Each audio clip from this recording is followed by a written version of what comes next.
Monsieur, détends-toi, c'est pas. Et, Oui, Bonjour Damien. Notre Rambam.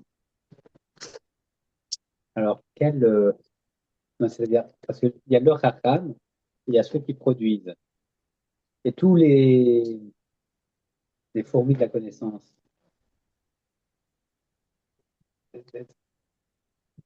euh, c'est quoi la question? Non, je sais pas, il n'en parle pas dans sa vision. Oui, alors, non, en vérité, je reprends, hein, je reprends. Pourquoi on va dans cette galère, n'est-ce pas? Pourquoi on va dans cette galère? Parce que le Maharal veut nous expliquer la Gemara de Yudbet Amoudbet dans Maseret Chagiga. Le monde y tient, le monde y tient sur des colonnes, les colonnes tiennent sur l'eau, l'eau c'est la Torah, l'eau tient sur les montagnes, c'est les grands maîtres, la montagne tient sur l'air, sur le vent tient sur la tempête, et la tempête elle tient dans les bras d'Akadosh Baruch Hu. Alors il dit petit à petit c'est la Dbekut. Alors on voit manifestement qu'il y a la dimension de Torah, il y a la dimension de grand maître, et encore ça ne suffit pas, la dimension de roi Rakodesh, et la dimension de prophétie, ou bien la dimension de crainte de Dieu. Voilà. Alors, euh, la dimension de crainte de Dieu, on peut la dire au niveau formel. Moi, j'explique comme ça. C'est la capacité qu'on a de, disons, de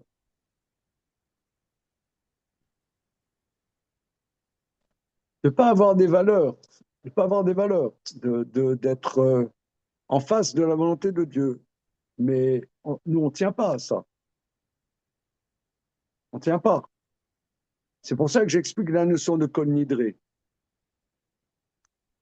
Kol nidré, kol nidré, c'est-à-dire on enlève nos vœux. C'est-à-dire les vœux, c'est ce qu'on a pris pour soi pour mieux servir Dieu. Mais on a besoin de ces béquilles. On a besoin de ces béquilles pour pouvoir servir Dieu. Euh, le Rabbi Akiva il dit Nedarim siag la prichout. Les Nedarim, c'est nécessaire pour pouvoir s'arrêter à certains moments. Prenons un exemple très très concret.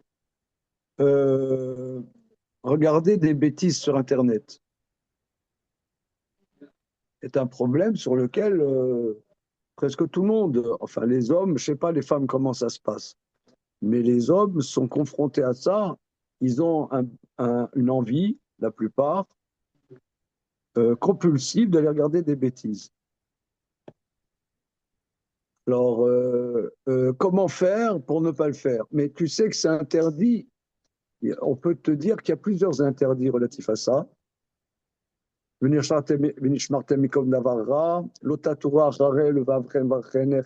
a plusieurs interdits, même de la Torah. Mais ça n'empêche pas qu'on a envie de le faire et qu'on le fait. Alors, il faut trouver des stratégies. Il y en a, par exemple, ils mettent des filtres ou ils mettent des filtres de toutes sortes, etc. Mais, mais si on avait peur de Dieu, on n'aurait pas besoin de biquilles comme ça. Donc ça veut dire qu'on n'a pas peur de Dieu. Non, c'est qu'il n'y a pas que la peur de Dieu. C'est qu'il y a aussi la tentation. Bah, regarde, si tu as peur de Dieu, bah, ça t'inhibe la tentation.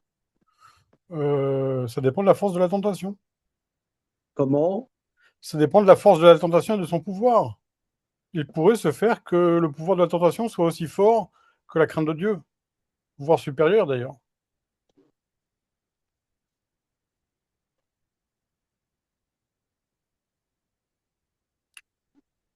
J'entends ce que tu dis. Et c'est précisément pour cela Euh, que la crainte de Dieu, c'est un choix. C'est l'exercice d'une liberté.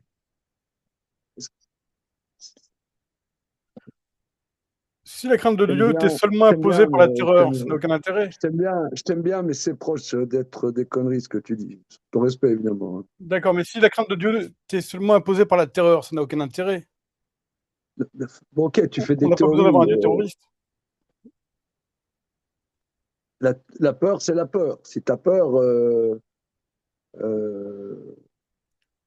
c'est ce que le Rabbi Yochanan ben Zakkai, si je ne m'abuse, il a dit à ses élèves, il était mourant, il y a ses élèves viennent le voir. Rabbi, donne-nous une bénédiction. Il nous dit que vous ayez peur de Dieu comme vous ayez peur des hommes. Alors, alors ses élèves, il dit, c'est tout ce que vous avez à nous souhaiter. Alors, il dit, vous voyez bien que c'est quelque chose d'important. La preuve, c'est que quand on fait une bêtise, on dit, j'espère que personne n'a vu. Donc, tu vois bien que la peur de Dieu et la peur des hommes, par exemple, est-ce que quelqu'un, il vient ici au Beth Aminrach et devant tout le monde, il va regarder un journal porno? Non. Mais peut-être ça ne le dérange pas quand personne ne le voit. Donc, donc, donc tu Tu vois me donnes bien que des là, idées. comment? Tu me donnes des idées. Non, mais d'accord, mais donc il y a une dimension de peur. Non, c'est juste que je n'y avais jamais pensé. Non, non, mais tu vois bien que c'est faux ce que tu dis, sauf ton respect évidemment. C'est-à-dire Non, que tu vois bien que il faut être quelqu'un vraiment de très, très, très dégradé pour qu'il s'en foute de ce que les gens pensent de lui. C'est c'est vraiment c'est vraiment très dégradé. Eh bien, ça, moi et la plupart des gens, pas la plupart, tout le monde pratiquement, ne veut pas quelqu'un il va faire une bêtise, il va faire en sorte qu'on ne le voit pas. Eh ben la crainte de Dieu, c'est là. La crainte de Dieu, c'est donc ça veut dire qu'on n'a pas la crainte de Dieu.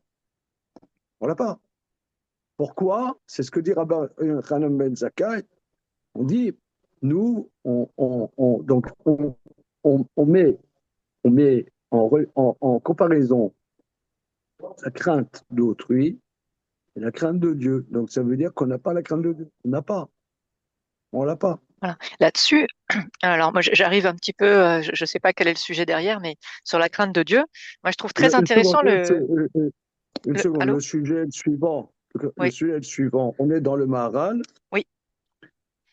Le Maharal qui dit que euh, le, le, euh, que le roi Hakodesh tient sur la prophétie, la Gemara, Oui. sur la tempête. Première explication, la tempête. Deuxième explication, la crainte de Dieu. La crainte de Ah, Dieu, d'accord. c'est une tempête.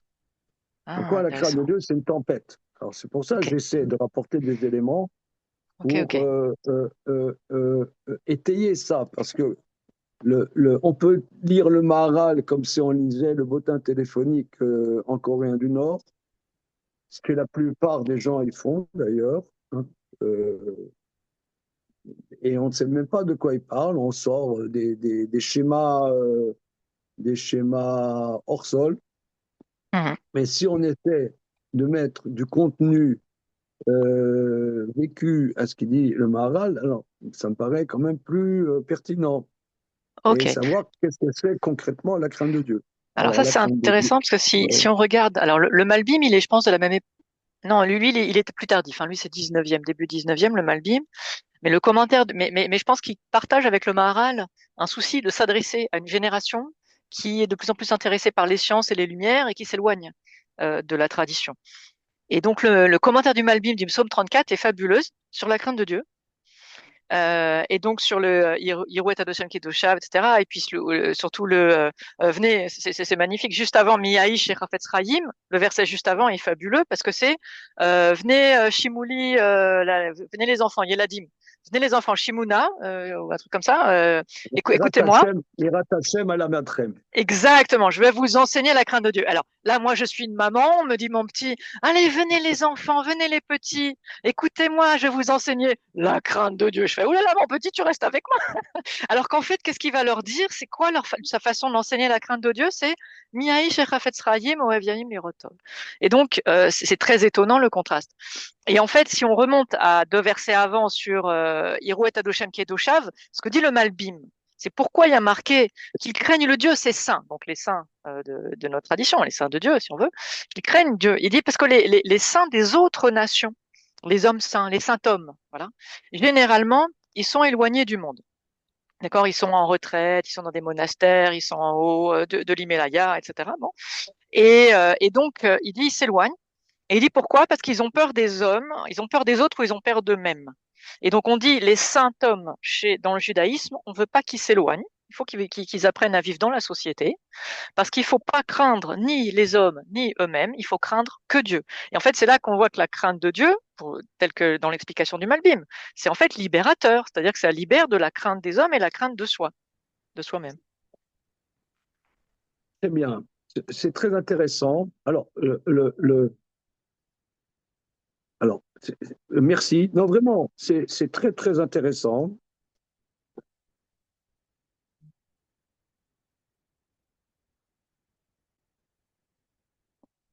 Euh, Voilà, et le Malbim ajoute les enfants. Pourquoi les enfants? Parce qu'il dit c'est un concept élémentaire. En fait, tout le monde peut comprendre la crainte de Dieu. C'est pas un concept philosophique avancé où on peut pas comprendre avant 70 ans. Voilà. alors,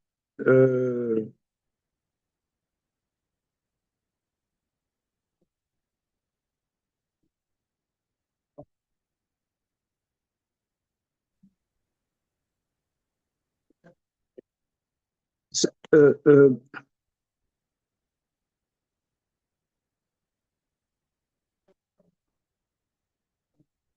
ça me fait penser à un passage célèbre dans Rambam qui avait été rapporte une Gemara dans le traité Yoma.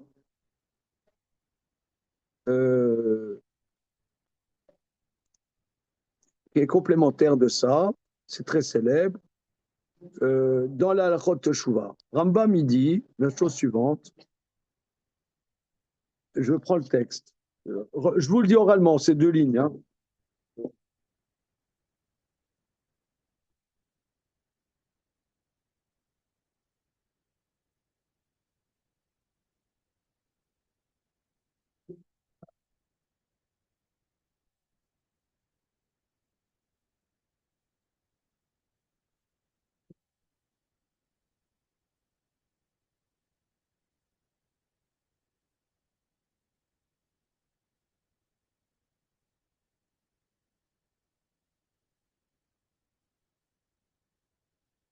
Alors, Rambam, Halachot Teshuvah, une seconde, très célèbre, il dit la chose suivante.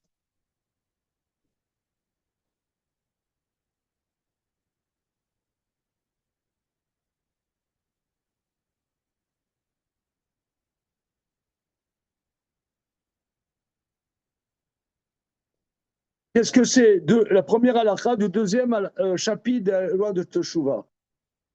Et Zoï Teshuvah Gmora. Qu'est-ce que c'est la vraie Teshuvah? Teshuvah complète. זה שבא לידו דבר שעבר בו, ואפשר בידו לעשות, פירש ולא עשה מפני התשובה. לא מהירה ולא מכישרון כוח. C'est quelqu'un, il était confronté à une faute qu'il avait faite dans le passé, et que ça lui est possible de fauter maintenant, il s'arrête. Il ne fait pas à cause d'un chouva. Pas par crainte, pas parce qu'il est vieux. Par exemple, Aré Sheba Alisha Bavera, il est allé avec une femme de manière interdite. Le temps passe et il se retrouve seul avec elle. Il aime tout le temps autant. Beko Goufo, il est toujours jeune. Mais Medina Shavarba, il est dans le pays où il avait fauté. À Venise, évidemment. Au Piresh, Vélo Avar, il s'arrête, il ne faute pas, c'est Baal Teshuvah Gomorrah. Donc ici, ça veut dire, il n'a pas peur, il n'a pas peur, ça veut dire, en vérité, il pourrait fauter. Tout est en place pour qu'il faute. Il s'arrête. Il ne faute pas. Ça, c'est spécial. Parce qu'en général, on a des stratégies pour ne pas fauter. Et on a raison. Il faut des stratégies. Il faut. Mais là, il s'est retrouvé malencontreusement, où tous les pare-feux, il n'y a plus. Qu'est-ce qu'il fait? C'est pour ça, moi, j'aime pas les filtres sur Internet. J'explique. Il faut trouver peut-être d'autres stratégies. Parce que si une fois tu te trouves devant une machine où tu n'as pas de filtre, tu seras démuni. Donc il faudrait une stratégie où tu n'es pas démuni. Vous comprenez ce que je dis? Je ne sais pas comment faire. Il faut trouver une stratégie où si tu te trouves en face d'un ordinateur où il n'y a pas de filtre, eh ben, tu ne vas pas regarder des bêtises. Donc il faut trouver une stratégie. Je ne sais pas laquelle. Parce que ça paraît un épiphénomène, mais ce n'est pas un épiphénomène. Moi, je pense que c'est un sujet gravissime. C'est gravissime. Parce que ça pollue la pensée. On peut Un pas énorme penser. problème. Comment? Je dis, c'est un énorme problème. C'est un énorme problème. C'est un problème international. C'est pas d'aujourd'hui, hein, c'est depuis qu'Internet est. Moi, comment dire, quand ça a commencé Internet, j'avais envie, euh, euh, comment dire, pulsionnellement, enfin pas pulsionnel, puisque c'est pas des pulsions, c'est, comment on dit, oui, hypnotisé comme ça, d'aller voir des bêtises. Et de ma vie, bon, ça fait quoi, une vingtaine d'années, jamais j'avais fait des choses que je voulais pas faire, jamais. Je savais qu'il fallait pas et je le fais. Jamais j'ai été confronté à un truc comme ça de ma vie. Compulsif, je cherchais compulsif, mais l'air compulsif. Et ça m'a demandé des années pour trouver une stratégie personnelle. Mais moi, j'aime pas les filtres. Mais vous pouvez ne pas être d'accord avec moi. C'est un sujet important. Parce que les filtres n'éduquent pas. Il faut trouver, ça n'éduque pas. Parce qu'il y a un de mes élèves qui me raconte que lui, il a des filtres, mais à son travail, il n'a pas de filtre. Le- Le confort. Comment? Parce que des fois, même de regarder des choses, c'est pas de problème, c'est de confort. Ça, parce que t'en fais. C'est de confort. Alors, on prend le filtre. Dans le filtre. Voilà, le filtre, t'as pas de problème. Mais c'est pas éducatif. Voilà, ok. Ah, t'as pas de problème, c'est pas éducatif. Parce qu'il m'a dit à son boulot, il sait pas comment faire. Parce que son boulot, il a demandé à son patron qu'il mette un filtre. Et il a dit non, je ne mets pas de filtre. Voilà. Alors, il sait pas quoi faire. Ah, mais tu as un filtre chez toi, donc sur ton téléphone, sur ton ordinateur personnel. Alors tu vois, donc, il faut trouver quelque chose. Les Alors, filtres. c'est intéressant parce que j'ai discuté beaucoup de ce sujet avec mon épouse. Elle m'a dit qu'elle, non, sauf, comment dire, si elle va perdre du temps à regarder des pubs pour des chaussettes, que je veux dire, elle va passer 50 heures pour regarder des pubs pour des chaussettes. Ok, donc là, oui, c'est un problème en soi, la perte de temps. Mais bon, c'est pas. Est-ce qu'on a le droit de regarder des pubs sur des chaussettes ou sur des pots de fleurs chez Lidl?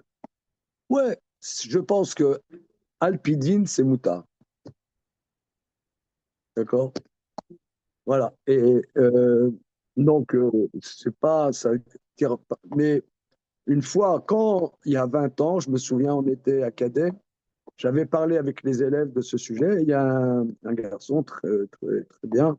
Il a dit non, non, moi, j'ai pas du tout, j'ai pas du tout envie d'aller voir des bêtises. Et alors, j'ai rapporté ça à mon épouse. Elle a dit, oh, ça, il ne peut pas devenir Talmid Chacham.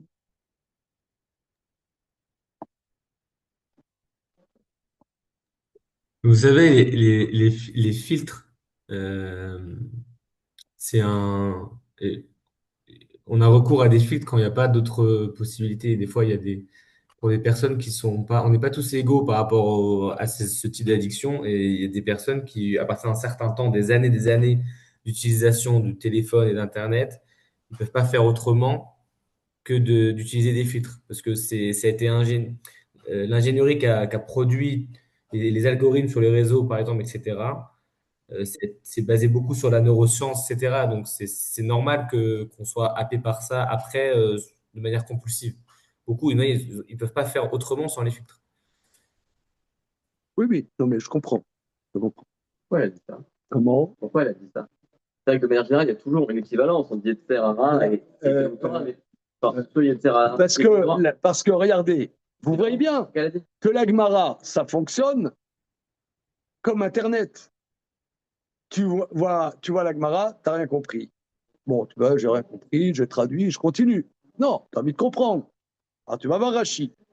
Mais le Rashi, il y a une contradiction. Tu vas voir un commentaire de Rashi. Après, tu vas voir Tosfot. Tu n'as pas compris Tosfot. Après, tu vas voir le Pneu Yoshua. Tu vas le Pneu Yoshua. Après, tu vas dire, ah tiens, tu vas regarder le Marsha. Mais après, tu vas dire, ah, tu vas regarder le Ksot Afrochen. Le Ksot Afrochen, ah oui, l'antivot, il n'est pas d'accord. Mais ça fonctionne, pareil. C'est exactement pareil. Tu as envie d'aller. C'est la Gemara. Ben Azaï, C'est pour ça, elle aurait pas dit ça. excusez-moi, là, c'est pour ça, si je peux m'exprimer ainsi, euh, euh, euh, si je peux m'exprimer ainsi, euh, c'est pour ça que Hard Scroll en français, euh, je ne suis pas pour, parce que t'as pas d'envie, ça t'explique, c'est nul, c'est d'une nullité submersible, ça t'explique. Depuis quand t'expliques?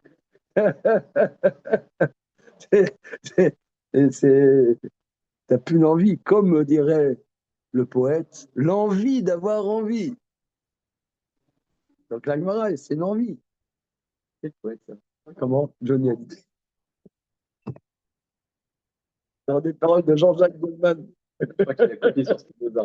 Non, non, c'est Jean-Jacques Goldman. Tu connais pas l'envie d'avoir envie? Comment tu vas étudier si tu connais pas l'envie d'avoir envie sur des paroles de Jean-Jacques Goldman? Ah, elle aurait pas dit ça sur Ben Azaï. Ben Azaï ne pouvait même pas se marier. Et on va pas dire, ah ouais, C'est faux, parce qu'il dit, moi, j'ai trop de désir de la Torah. oui. Il dit, j'ai trop de désir de la Torah. Bibi Rashka Torah, je suis addict. Au contraire, il a dit, je suis addict à la Torah. Au contraire, il dit, au contraire, il est complètement submergé par sa libido de Torah.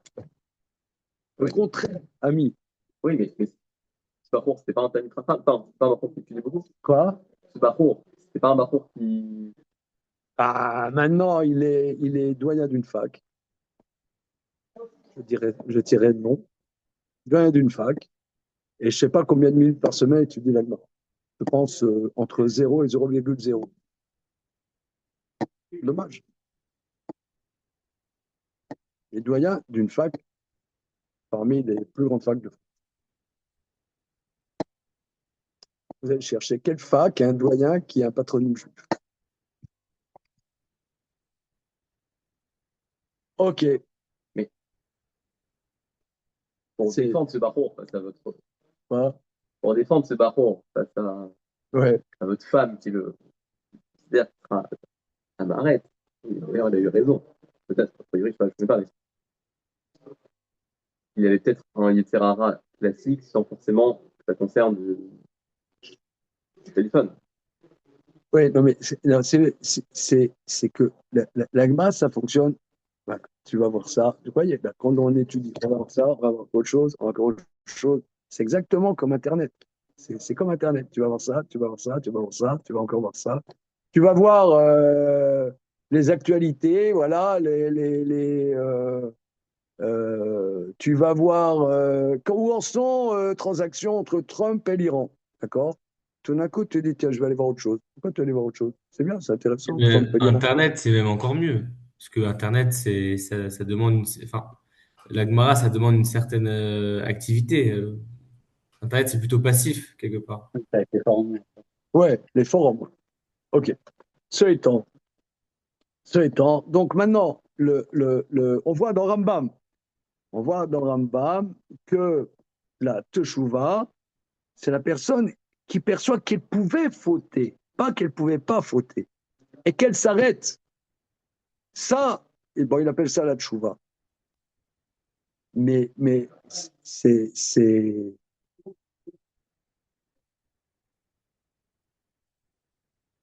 euh, qui sait, ça n'existe pas, ça n'existe pas. C'est l'Aïrat Hashem, quelqu'un qui est à ce niveau-là, ça n'existe pas. C'est quelqu'un qui a ces dimensions de perception de son être, comme ça, je ne sais pas, ça existe. Ok, on continue. Maïmonide, s'il vous plaît. Là, on était Pirosha Mishnayot. Donc, il dit le Chacham, en vérité, le Chacham, celui qui est dans la dimension de connaissance et dans la fragilité de la connaissance, la fragilité de la connaissance, alors il dit que tout le monde, comme il rapporte la Gemara, c'est Inyan, Biarnu Chachamim, Alev Shem, Vamar, qui ben Zoma Yomed ala Rabaïd, Vaya Roi Israël, Sholim, Lachuk, Vomer Baruch, Shebara, Kolele, Sharten. Donc, comme Ben Zoma, il a vu toutes ces milliers de personnes qui montaient au temple pour faire le Chag, pour faire le Yom Tov, il dit Baruch Shebara Kolele les Charteni. Il dit qu'il est béni celui qui a créé tous ces gens-là pour me servir. Kaya Alav Hashem Yachid Bedoro, parce qu'il était unique dans sa génération. Vous voyez ici, c'est particulier parce que c'est un élève de Rabbi Akiva. Donc on dirait que Rabbi Akiva n'avait pas ce niveau. Donc même Rabbi Akiva, aussi incroyable et central dans la transmission, ici, Maïmonide n'a pas peur de dire que Ben Zoma, quelque part, avait un niveau supérieur. Le dommage, c'est celui qui est rentré dans Parès et qui est mort. Ouais. Très bien. Moi, je crois que c'est Marchand qui explique la science sur la fin. S'il est mort et par Rabbi Akiva, c'est parce qu'il avait compris plus. C'est-à-dire, celui qui meurt, en fait, c'est qu'il a plus compris. C'est que, D'accord, ça va dans le sens Ouais. de ce qu'il dit. Hein. c'est comme Hachem qui dit à Moshe, tu ne pourras pas voir ma face et sans vie. Très bien, S'il est mort, c'est qu'il a compris. très bien. Et comme on voit, Nadav et Avihu quelque part. Nadav et Avihu. Très bien. Et j'ai vu effectivement le Tzor Amor qui dit Ben Zoma et Ben Azai, ça représente Nadav et Avihu quelque part. Très bien. Un bonbon. Tu veux un bonbon? Non, tu veux pas? Un petit bonbon. D'accord. Allez, excusez-moi, là, les mecs en Zoom, il y a des bonbons ici.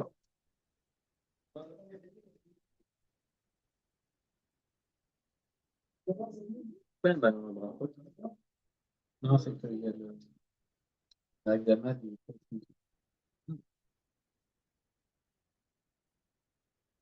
J'ai vu qu'il y avait des soirées sur les différentes règles en chasse. Les règles en chasse. T'es allé à Talmud. Bah, ils ont mis à la fin. Bonbons. Quand tu choisis, tu as des. Merde, tiens. Alors, il y a cerise, Tu sais que t'as enregistré. pomme verte, raisin, framboise. Oui? Il y a un problème? C'est pour moi. C'est pour moi ce problème? Avec ça, il y a 5 fruits et légumes par Alors, jour. on y va. Siba Chénit. Alors, pourquoi il y a tous ces imbéciles? Ouais. Alors, en vérité, ce pas des imbéciles. C'est pas des imbéciles. En vérité, ils ont une place très constructive, qu'ils construisent le monde pour que euh, ceux qui s'occupent de la connaissance de Dieu soient dans un monde habité, un monde construit, et qu'il soit disponible pour l'investissement dans les choses centrales pour lesquelles l'homme a été créé. Deuxième cause. La deuxième cause, tu as le texte ou non, je le fais oral, c'est bon? Oui. הסיבה השנית במציאות משן בו חוכמה, מפני שאנשי החוכמה הם מעטים מאוד, parce que les gens de la connaissance sont très peu nombreux. וזה הדבר נתחייב בדרך החוכמה האלוקית. Cela correspond à la volonté supérieure de la connaissance de Dieu, de la volonté de la comment Dieu, dans sa science, a conçu les choses. Il n'y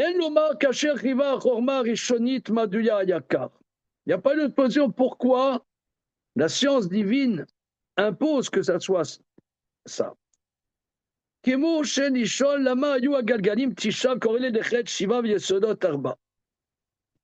שאלו כולם והנוהגים מנהגיהם נתחייבו להיות קר במציאה הראשונה, והנה החכמים עליהם כבר ביורזה ואמר. Alors, regardez ici pourquoi le monde est plein de gens qui ne cherchent pas à réfléchir. Cela correspond à la science divine. Regardez ici, c'est très très important. C'est très important parce que on se pose, on est souvent choqué. On voit, regardez, je sais pas moi, tous les gens, ils disent ouais, la Palestine, de la mer à la rivière, il ne sait même pas où est la Palestine, il ne sait même pas de quelle rivière on parle. Quel tocard, quel connard, etc. Bon, il y a des connards. Dieu, il a construit le monde comme ça. Il n'y a pas à dire, ouais, comment c'est possible? C'est comme ça. Non, mais c'est.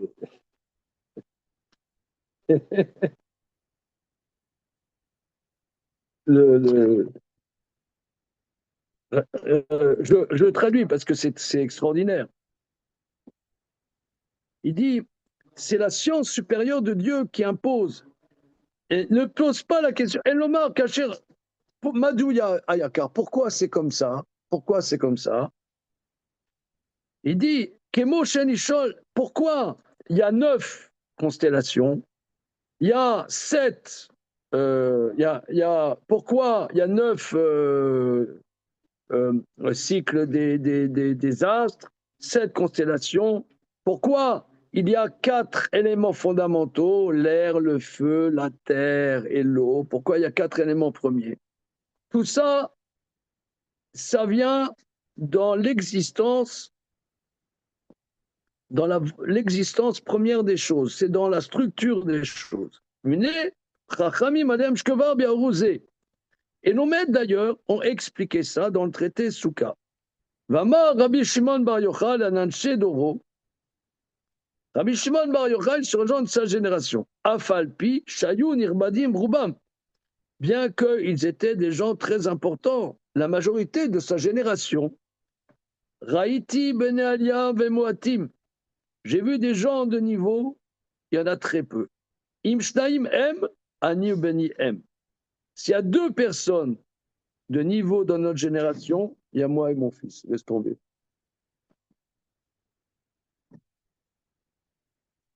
Aïwa, la baisse. La baisse, je suis bien. Alors, j'ai vu des gens de niveau, il y en a très peu. S'il y en a 2, pourtant, c'est Rabbi Shimon Bar Yochai, élève de Rabbi Akiva, codisciple de Rabbi Meir, de Rabbi Yehuda ben Rabbi Hillel, et de j'en passe, c'est des meilleurs. codisciple Ben Zoma dont on vient de parler. Il dit, laisse tomber. mais, on dit, ouais, on dit, ouais, l'intelligence artificielle fait que les gens sont bêtes. Non, ils sont bêtes, c'est tout.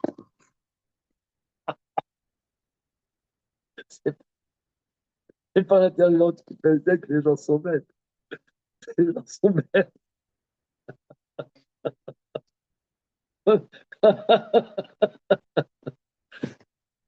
Mais personne rigole. Les Zooms, il n'y a personne qui rigole. Moi, je rigole. Et pourquoi vous rigolez pas, là Parce que nous sommes bêtes. Désolé, il y a le décalage horaire. Comment Non. Il y a le décalage horaire. T'as mangé, Elie, là, à midi? J'ai mangé à midi? Ouais, et chez moi, il est 14h40. Ah oui, Comment il s'appelle? d'accord. Donc, tu es dans la digestion, c'est pour ça que tu rigoles pas. Voilà. Voilà. Et alors, évidemment, tu es en Israël, tu as mangé quoi? Un falafel? Tu sais, le mec. Non. Non, t'as pas mangé de falafel. Alors, un shawarma, un lafa, C'est une fausse idée, ça. comment? Non, non, je mange du pain avec du fromage. Voilà. Ah là là. Ouais, tout ça pour dire, on reprend. Voilà. Alors, Méni, il dit, Ah, c'est dingue, il y a chacun qui pense être. ah ouais, oui, puisque c'est vrai, il y a Benzoma, il se fait son sinoche, Rabbi Shimon Ben Yochai, il fait son sinoche. On continue. Raïté, voilà. À quel niveau, regardez. Alors, première explication que nous avons vue hier, pourquoi il y a tout ce monde-là, c'est pour construire le monde, qu'il y a un monde plein, avec plein de choses, pour ceux qui s'occupent de la science. Deuxième explication, pourquoi? À quel niveau Amon, la sot rêvera la chachamim shelo isharu shomem. Pourquoi sont créées cette foule pour être une compagnie aux chachamim qui ne soient pas déprimés? Si le monde il y avait que des chachamim, bah, tu aurais sur un continent 2 personnes, un autre continent 2 personnes, et les mecs, ils tiendraient pas de choc, quoi. Je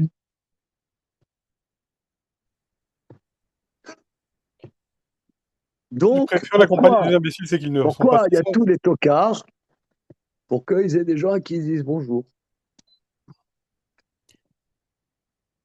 Oui. S'ils préfèrent la compagnie des imbéciles, c'est qu'ils ne sont pas si sages. Ve'ulai tarshov, regardez, Ulai tarshov shena toelet ktana. Peut-être tu vas penser, mais ça, c'est une raison tout à fait secondaire. C'est secondaire. Aval itzrira, elle est très nécessaire. Ve'raou yoter min harishona, elle est plus importante que la première. Qu'il y ait, qu'il y ait des gens, qu'il y ait la confrontation, etc. Qu'un monde peuplé, des visages, des gens. La première, c'est que pour te faire des chaussettes, et voilà, que tu aies des chaussettes, des pommes de terre et des bonbons. Ça, c'est la première explication. Deuxième explication, que ceux qui s'occupent de Chorma, ils ne soient pas seuls. Ils soient pas seuls. Charé Akadosh Baruch Hu, regardez, il va rapporter une preuve des psukim. Charé Akadosh Baruch Hu émit d'Archaïm Eretz Israël Kedé la Sotem Chevra, la Sir Shemamon Nefashot Achasidim ou Machenema, Lo Egar Shenu Mepanera Beshanachat Peti Aret Shemama. Alors regardez le verset dans Shemot Kav Gimel, c'est très très important. Les enfants d'Israël, je le dis oralement, vont rentrer, monsieur veut un hommage peut-être, chapitre Kav Gimel. Les enfants d'Israël vont rentrer dans la terre d'Israël. ils ont une mitzvah d'éradiquer les Cananéens. Parce que les Cananéens sont très, très, très méchants. Ce sont des impies, ils ont des mœurs épouvantables, c'est des idolâtres. Comme on l'a dit à d'autres séances, c'est des chamans, des sorciers, etc. C'est vraiment la ligne de l'humanité. Donc, on a une mitzvah d'éradiquer les Cananéens et de prendre possession de la terre. Maintenant, le verset dit, Dieu dit, je ne refoulerai pas les Cananéens en un an, de peur qu'il y ait trop de bêtes sauvages et que vous vous en sortiez pas. C'est-à-dire que vous ne réussirez pas à éradiquer les Cananéens. Pourquoi? Parce que les enfants d'Israël, il y a 600 000 hommes, ils vont rentrer. En disant 2 millions. Bien. Mais c'est quand même tout un territoire. Si vous éradiquez 2 millions là, il y aura tellement peu de gens qu'il y aura des bêtes sauvages. Et donc, il vaut mieux côtoyer des salauds, des impies, des idolâtres, des fauteurs et des gens qui ont la tête à l'envers, plutôt qu'il n'y ait rien du tout. Ça, c'est la lecture sublime du verset. Parce que là-bas, ce n'est pas des gens fréquentables. C'est pas fréquentable, mais il vaut mieux fréquenter des gens pas fréquentables que rien du tout. Mais pourquoi on dit rien du tout, vu qu'ils étaient 600 000 eux, déjà? C'est pas beaucoup. Et l'auteur de la Torah dit que tu peux regarder dans le verset, je ne les refoulerai pas en un an. Je traduis, il dit Maïmonide, il dit je ne refoulerai pas de toi en un an, pentie arrête ce mama, de peur que la terre soit désolée. Vetirbe chayat arrête. Et qu'il y ait des bêtes sauvages. C'est les bêtes sauvages, c'est-à-dire que c'est complètement inhospitalier pour l'homme. Donc l'homme a besoin de compagnie, que ce soit hospitalier, qu'il y ait des gens, voilà. Même si c'est des pourris. C'est bien. Bon, c'est pas ce qui ramène, mais sur le fait que dans Ben Azai, ils disent tous ces gens-là qui sont été créés que pour moi. On peut peut-être voir ça sur. Qu'est-ce que vous avez? Dans Bereshit, par exemple. Benzoba. Oui, Ben Azai, attends. On peut peut-être voir ça sur. Dans Bereshit ou dans Noir, où Raval dit. C'est un midrash. Elle doit faire manger à Adam aussi du fruit pour pas qu'ensuite il aille avec d'autres. Ouais. Ou à la fin de Bereshit, on voit qu'en fait il y a plusieurs personnes, il y a tout un monde qui s'est déjà créé, où chaque fils de noir va créer toute une civilisation, alors qu'ils se pensaient tout seuls, et il y a tous les fils absents. Et qu'en fait, a priori, il y avait un monde entier avec eux, mais la Torah ne parle que des gens qui comptent dans la connaissance de Dieu. J'ai pas compris. De dire que. Il n'y avait pas que Adam et Ève, tu veux dire? Raval dit, il y a d'autres personnes. Mais il ne compte que ceux qui ont la connaissance de Dieu. Ça, c'est une lecture. Ok, c'est possible. C'est pas. C'est possible. Alors, continuons. Alors, et ça, c'est le cœur de le sujet. Les Anyan Pirshu Chachamim Gamken Ve'amru. Ça, c'est ce que nos maîtres expliquent. Alors, ils donnent comme référence ici Brachot, mais c'est en vérité d'Aflam et d'Amoudbed dans le traité Shabbat. Parce que là, pourquoi nous allons voir ça? Parce que, et d'ailleurs, Marc Lipsker, où est-ce qu'il est? Il est plus là, Marc Lipsker. Bon.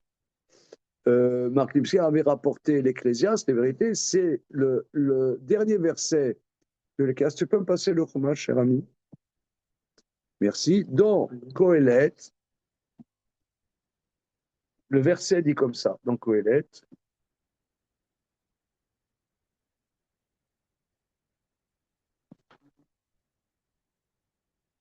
Sauf d'avar, l'avant-dernier verset, sauf d'avar, Akol Nishma, et Elokim Yare, ve et mitzvotav shemor kizeh kol adam. Le mot de la fin, on devra rendre compte de tout. Il faut craindre Dieu, garder ses mitzvot, ses commandements, respecter ses commandements, kizeh kol adam. Kizeh kol adam. Alors, l'Agmara, dans Maseret Shabbat, Lamed Amoud Bet, alors je vous suggère de voir Shabbat, Lamed Amoud Bet. Tu as Non, pas ici. Non, non. Alors, la fin de Kohelet, comme ça.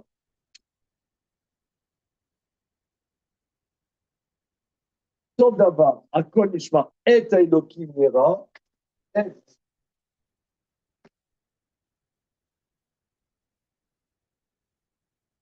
et Mitzvotav,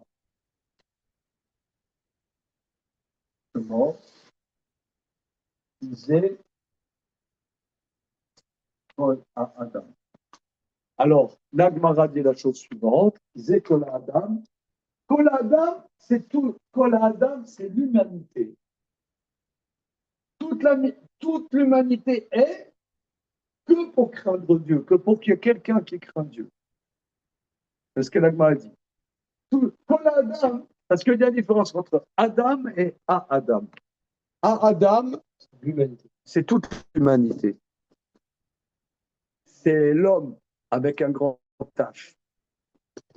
Adam, c'est un homme, c'est Israël. Adam, c'est l'humanité.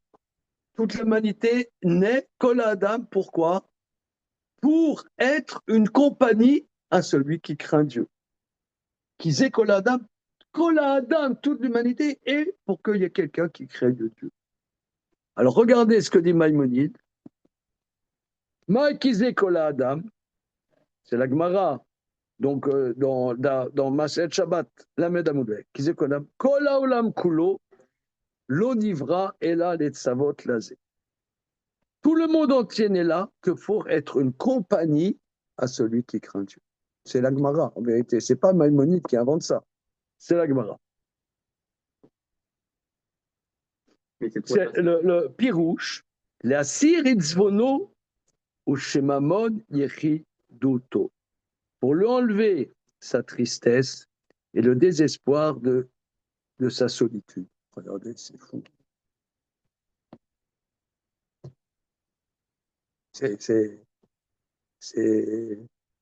On dirait du Nietzsche, non, un peu. Hein, c'est incroyable. Hein.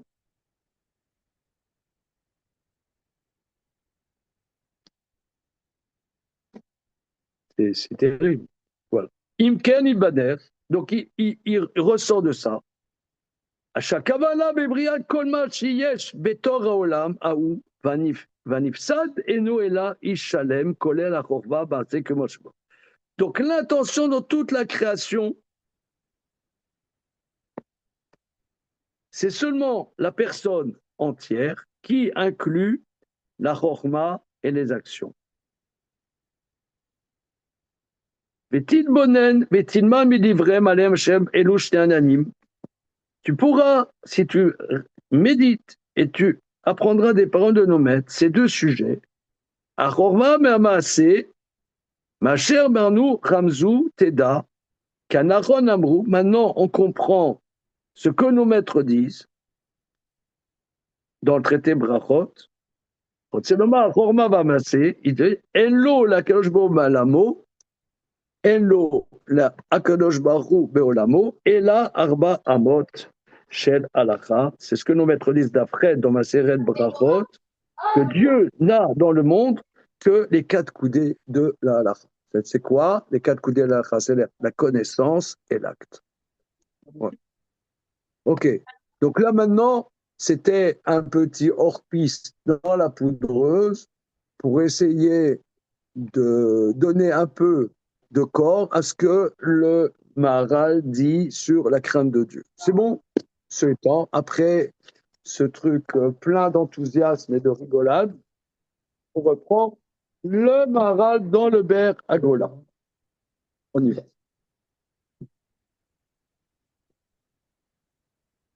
Mais est-ce qu'au final, on peut dire la crainte de Dieu est liée à l'action de l'homme?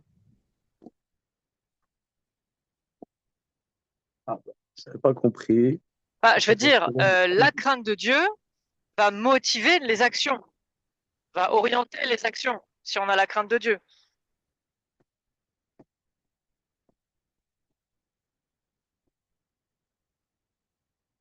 Oui, c'est ce qu'on voit, mais ça n'a pas expliqué vraiment pourquoi. Non, pourquoi je pose la question? C'est que quand on était tout seul et qu'on pouvait dire toutes les bêtises qu'on voulait, on avait proposé un truc. Et c'est pour voir si ça restait compatible. C'est quand vous n'êtes pas là, on dit des bêtises. Mais voilà, bon, ça fait travailler l'esprit. Et donc il y avait une idée comme ça que l'esprit, enfin l'esprit prophétique, c'était une tempête parce que c'était une force qui peut changer le monde. Oui. Voilà. Ah, On était parti un d'accord. peu là-dedans. Et que c'est pour ça que ça arrivait avant À les l'acte, à 0A, l'acte, à le l'acte. bras de Dieu, quoi. C'est juste avant le D'accord. bras de Dieu, mais c'est une façon de changer le monde. Plus que le roi Hakodesh, le roi c'est déjà un petit murmure, c'est déjà pas mal. Mais celui qui a le roi Hakodesh, est-ce qu'il va tout de suite essayer de tout changer le monde? Peut-être pas. Mais celui qui a le prophète, lui, il essaye, hein. Bon, ok, j'entends. Ok. Alors maintenant, on continue. On en est. Chachamim Omrim. Donc, il a expliqué, donc le Maharal, que le monde, le fin mot, la débécoute avec Akadosh Baruch Hu, c'est soit la prophétie, soit la prophétie, soit la prophétie, soit la crainte de Dieu. Ok? Bien. Maintenant, La prophétie n'est pas la crainte de Dieu. C'est séparé. comment? L'une n'est pas l'autre, c'est séparé. C'est deux choses différentes, hein, c'est deux explications distinctes, me semble-t-il. Hein, c'est pas la même chose. Juste pardon avant de reprendre. Désolé. C'est une phrase qui est sortie, je ne sais pas si c'est ce qu'on a vu ou si c'est ce que quelqu'un a dit. Vous avez dit, enfin, j'ai entendu, que la Hirat Shamayim, elle dépend de ce qu'on fait. On l'a vu, ça? Euh, c'est ce que Ariane a voulu dire, Ariane Nabet a voulu dire. Euh, on voit d'ailleurs dans l'avant-dernier verset que nous venons de voir dans Kohelet, dans l'Ecclésiaste, c'est écrit Sauf d'avar akol nishma et a Elohim yera vet mitzvotav shemor. Donc, le fin mot de tout ça, c'est craindre Dieu et accomplir les mitzvot. Donc, on voit que c'est lié l'un à l'autre. Alors, ça n'a pas été vraiment développé dans le Maharal. Mais il y a eu une idée Donc, qui a été. l'accomplissement des mitzvot, quand on dit l'action qu'on fait, c'est Hirat Shamayim, c'est l'accomplissement des C'est mitzvot. pas le cœur du sujet. Là, c'est juste pour avoir le point. Oui, mais le Maharal ne parle pas de ça en vérité. C'est intéressant. C'est intéressant, mais c'est pas ce qui est. Mais c'est pas. C'est pas clair en plus, Hirat Shamayim, c'est pas. On a essayé de donner un peu quelques. Mais ça. Non, mais ça veut dire juste, simplement, il a dit qu'avec la Hirat Shamayim, ça conditionne l'homme à faire toutes les mitzvot que Dieu attend de lui. Simplement. Manifestement. Il n'a pas expliqué. C'est pas l'inverse, Non. que c'est nos actions qui augmentent notre Hirat Shamayim. Non. Très bien. Chachamim Omrim. Alors, on a vu que le monde y tient sur des colonnes. Alors, il y a un débat dans la Gemara. Combien de colonnes? Chachamim Omrim, al Yudbet Amudim, sur premier avis, 12 colonnes. Biurze, explication. Kiaret Somedet al Yudbet Amudim, la terre tient sur 12 colonnes. Alors, la première explication du Maharal, c'est que les colonnes, c'est l'homme qui a la stature verticale par la dimension spécifique de l'homme, c'est l'intellect, qu'on soit juif ou non juif. Ça, c'était la première explication. Mais après, il y a un avis qui dit c'est 12 colonnes qui représentent les 12 tribus. M, Yudbet Shvatim. Kedema et Tekra, comme on apprend le verset dans la Shirata Zinu, Yatsev Gevulot Tamim le Mispar Bene Israël. Il a structuré les limites des peuples sur le nombre des enfants d'Israël. Donc tout est structuré sur le nombre des enfants d'Israël, c'est-à-dire Jacob. Zé qui arrête Nathan Livne Adam, car la terre a été donnée à l'homme. Vashvatim em rishonim lechol Israël.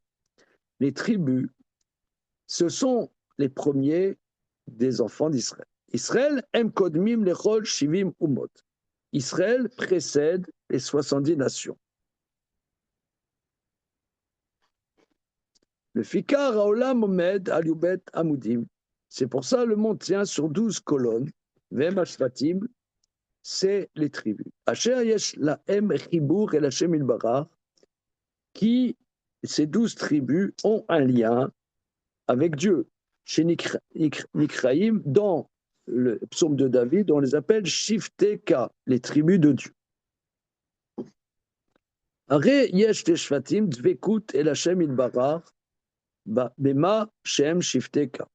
Donc nous voyons que les tribus sont collées à Dieu par le fait que ce sont les tribus de Dieu. Bon, voilà, il a rien expliqué. Que les nations, quelque part, la structure des nations, c'est les 12 tribus. Historiquement? Je sais pas. Je sais pas. Il a pas mis le décodeur. Je sais pas qu'est-ce qu'il veut dire. Alors, proposez là.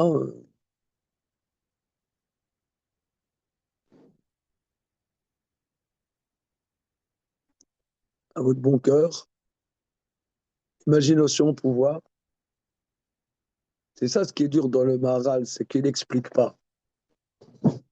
Présenter des idées, mais j'ai aucun moyen de savoir si c'est vraiment ce qu'il pense. Combien de Zouzvatim, ce qui est différencié, c'est pas juste que chacun a son petit nom. A priori, c'est chacun une forme d'avoda. C'est ce que vous nous avez ramené une fois sur le Harizal et les notaires dans la Tfila. Et que chacun a une avoda différente. Donc c'est que c'est par les différentes formes de l'avoda que le monde tient. D'ailleurs, ce qu'on a vu dans le Rambam, que le monde tient uniquement pour les tzadikim qui sont là pour le faire, pour avoir la connaissance de Dieu, pour avoir la crainte de Dieu. Et donc c'est par les différentes formes de l'avoda que la terre est là. C'est-à-dire que Yatsev Gevulotamim les Mispar Bene Israël, que Dieu a structuré les goyim, les peuples, sur le nombre des enfants d'Israël, des fils de Jacob. Tu dis quelque chose d'intéressant, Raphaël, c'est-à-dire que chaque fils de Jacob a un mode, le service de Dieu qui lui est spécifique.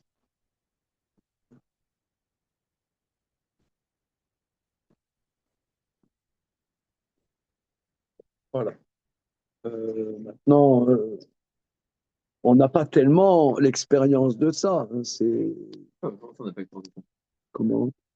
Tu as l'expérience de ça, toi? On ne voit pas des Chabad, des sionistes, des... Non, on voit bien qu'il y a des juifs différents. Non, non, c'est bien. Non, c'est bien. Très bien. Je reprends ce que tu dis. On voit que tu as dans le peuple juif des modes d'être juif. Des fois, on se tire des balles, quoi. Aucun rapport les uns avec les autres. C'est très bien. Toi, tu dis, tu as les Chabad, tu as les Mitnagdim, même dans les Chassidim, t'as des Satmar, t'as des je sais pas quoi, aucun rapport entre des Satmar et des Braslav. T'as les Sfardim, t'as les Marocains, t'as les Djerbiens, t'as 36 trucs très très très différents. Mais en quoi les nations du monde sont structurées là-dessus? Moi, plus qu'on est sur cette là, Ouais. je vais penser là, hein, parce qu'on a dit ça. J'ai un peu pensé, mais les 70 nations, ça me rappelle que souvent on dit qu'il y a 70 facettes à la Torah. Je sais pas à quel point c'est sourcé, ça. Oui. On le dit tout le temps. Je sais même pas l'hymne à la Torah. Bon, alors, parce que nous avons dit que ça correspond à 70 nations, et qu'ensuite on met comme source les 12 tribus qui sont les 12 avodotes, de ces 70 facettes, doivent se matérialiser plusieurs avodotes. Oui, mais en quoi les nations, elles sont structurées là-dessus? C'est-à-dire que si t'as les Anglais, t'as les Allemands, t'as les Espagnols, t'as le Zimbabwe, les 70 nations, ce sont vraiment les 70 facettes. t'as les Chinois, t'as les Hindous, et les Ouzbékistan, là, les Ouzbeks. c'est une autre facette de la Torah. Et il y en a 70 comme ça. Donc, si on part du principe que ces 70 facettes doivent mener. Non, mais que les enfants d'Israël, que les 12 Shvatim, c'est les inspirateurs, On est d'accord. pas les aspirateurs, les inspirateurs des nations. Je sais pas si ça marche. Bon, en tout cas, Ah, mais ça marche pas. en tout cas, s'il y a 12 argodotes, Je sais pas, les Japonais, je vois pas en quoi les Japonais, les shintoïstes, ils ont à voir avec la Torah. Il faut pas être quand même trop nombriliste. Non, mais c'est pas Non, forcément la Torah, c'est le lien avec la quoi. connaissance. Là, on parle pas du lien spécifique avec la Torah, c'est le lien avec la connaissance au sens large, la proximité avec Hachem, quoi. C'est pas la même manière de percevoir le monde. Moi, je sais pas, mais comme je suis en Israël, je vois plein de juifs différents. Et je me dis que sur le modèle du monde, on voit que la galoute, je sais pas si c'est un lien, hein, mais ça a engendré quand même des juifs avec, de par l'endroit où ils étaient en exil, bon, les juifs français, c'est pas pareil que les juifs allemands, pas pareil que les juifs qui viennent d'Éthiopie, etc., etc. Donc, on voit qu'il y a un lien par rapport aux nations dans lesquelles ils ont été mélangés, de bon, s'approcher à... Mais c'est le contraire. Non, mais là, c'est le contraire de ce que la Gemara dit. C'est que nous, on a été façonnés par les goyim. Ouais, Nous, mais on est il y a peut-être un franchouillards. truc. Non, Il y a- c'est ça, le mélange. On est franchouillards et il y en a, ils sont very, very British. Oh, oh, oh. Oui, oui, Ariane. Mais alors, c'est bien délire, hein. Alors, l'idée, ça serait ça, c'est de réfléchir pourquoi 12 tribus, c'est quoi la structure qui explique les 12 tribus, et comprendre que c'est cette structure-là la même qui a été utilisée pour les nations. Alors, pourquoi 12 tribus? Est-ce que c'est lié au 6? Tu sais que chez le Marat, il aime bien rappeler que le 6, c'est le chiffre de la matérialité du monde créé. Et donc 12, c'est le double. Pourquoi le double? Donc ça veut dire les nations auraient été structurées comme ont été structurées les 12 tribus, sur l'idée que il y a le 6 qui est l'ancrage dans le monde, mais il y a quelque chose de double. Alors je sais pas ce que c'est ce truc qui est double, de dire ben on a les pieds sur terre et on a la tête dans le ciel, par exemple. Voilà, c'était bien délire, hein, voilà. Oui, alors effectivement, c'est un truc à travailler qui ici ne travaille pas. Hein. Ici, c'est très, très raccourci. Dans le Gvurot Hashem, il dit le Maharal que le, le peuple juif, d'abord, se construit avec les 3 patriarches, ensuite les 12 tribus, ensuite les 70 âmes qui sont descendues en Égypte, et ensuite ça passe de 70 à 600 000 qui sortent d'Égypte. Alors,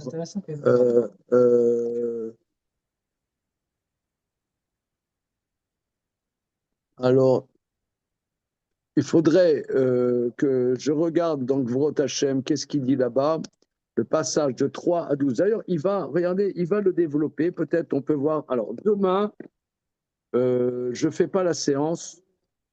Pourquoi? Je vous explique. Parce que je vais à la radio parler du truc avec Villani. À la radio. Quelle Super. radio? Comment? Quelle radio? La radio juive, qu'est-ce que tu veux? Ah, ok. c'est intéressant parce Sur que si on RTL. reprend quand même, juste pour reprendre ce qu'il a dit, Oui. parce que quand on voit par exemple Rambam, il dit le Richard, et peut-être un jour, son palais qu'il a fait, le Rafam, il se tiendra à lui. Alors on peut aussi comprendre ce que dit le Maharal pareil, c'est-à-dire les nations, elles ont permis au judaïsme de trouver toutes ses facettes. Elles permettent au judaïsme de se dévoiler dans ces 12, dans toutes ces facettes quelque part. C'est qu'au final, leur singularité, c'est pas que elles, je sais pas exactement comment il faut le prendre que ça fonde les. Bon, non, c'est faux. C'est pas très grand. Moi, ce que j'essayais de dire tout à l'heure, peut-être c'était pas clair, mais les 12 tribus, on va dire, comme il a expliqué Raphaël, le cours que vous aviez fait apparemment, c'est censé, alors moi je sais pas, hein, je reprends simplement. Les 12 tribus, c'est censé être des avodotes différents. Oui. Alors, si on part du principe que la avoda, c'est l'accomplissement des mitzvot, c'est ce qu'il y a l'avant-dernier verset dans Coëlette, C'est la consécration de tout ce qu'Hachem attend de l'homme sur terre. Alors, s'il n'y a pas d'Avoda, de toute façon, tu peux avoir les 70 facettes, les 150 000 facettes, la Torah, elle sert à rien. Enfin, elle sert pas à rien, mais c'est pas ce qu'attend Dieu de l'homme. Donc, le fondement, c'est la Avoda. Et de là, euh, pas, Qu'est-ce que ça va avec les goïms? les 70, Regardez-moi, quoi, les qu'est-ce que ça va 70 nations, c'est les 70 facettes, c'est les 70 manières de comprendre la Torah. Alors, on peut imaginer que de ces 12 Avodot, les 70 facettes vont inspirer. Donc, vous dites, Damien et toi, Netanel, des choses proches. C'est-à-dire qu'il y a un potentiel dans la Torah, Pour inspirer la Avoda. et c'est 12 potentiels, mais c'est grâce au goyim que ça va se concrétiser quelque part. Ah, mais je pensais pas. Hein, quelque Ouais, part. bon, de toute façon, peu importe la manière dont ça Maintenant, je vais vous dire un petit délire. Hein.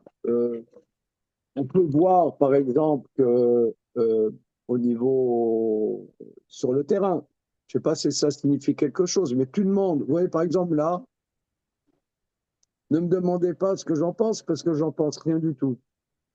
Mais ils vont mettre les restes de Marc Bloch en Panthéon. Vous en pensez quoi? Rien, parce que je viens de dire que je pense rien. Et ils ont mis aussi Simone Veil, si je ne m'abuse. Et donc, finalement, au Panthéon, qui est une église, il n'y a que des feuilles. Il y en a beaucoup d'autres. Hein. Alors, mais ça veut dire que pour eux, la quintessence il y a une base d'Inter aussi. d'Inter aussi, la quintessence de la France, ceux qui ont réussi à synthétiser la substantifique moelle de la France, c'est des Juifs. D'ailleurs, en Allemagne, et c'est pour ça aussi que les Allemands, ils ont pété un câble.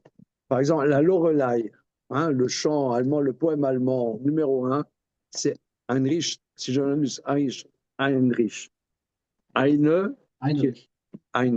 Heine, qui l'a composé, qui était un juif, qui était conscient complètement des juifs d'ailleurs. Tu vas dire, c'est quoi les États-Unis? Les États-Unis, c'est Hollywood. Hollywood, c'est que juif. Dans etc. Comment? Ouais, c'est Epstein. Mais bon, la quintessence de l'Amérique, c'est l'esprit juif, etc. Les juifs arrivent à cristalliser. Je ne sais pas quoi faire de ça. Je n'en sais rien. Ce que vous dites est un peu plus pertinent que ce que je dis. Non, parce que là, c'est des juifs qui ne sont pas conscients de leur judéité. Marc Bloch était quelqu'un tout à fait universaliste et lui, je ne suis pas juif. Je suis d'origine israélite. Oui. D'origine, je suis israélite, je ne suis pas juif, attention. Ce qu'il veut, hein. Et à part ça, justement, mais c'est ça que je veux dire. C'est exactement ça que je veux dire. C'est qu'en vérité, il n'y a rien qui nous prouve que là, on parle d'un juif ou d'un juif qui épanche son judaïsme. On s'en fout peut-être de ça.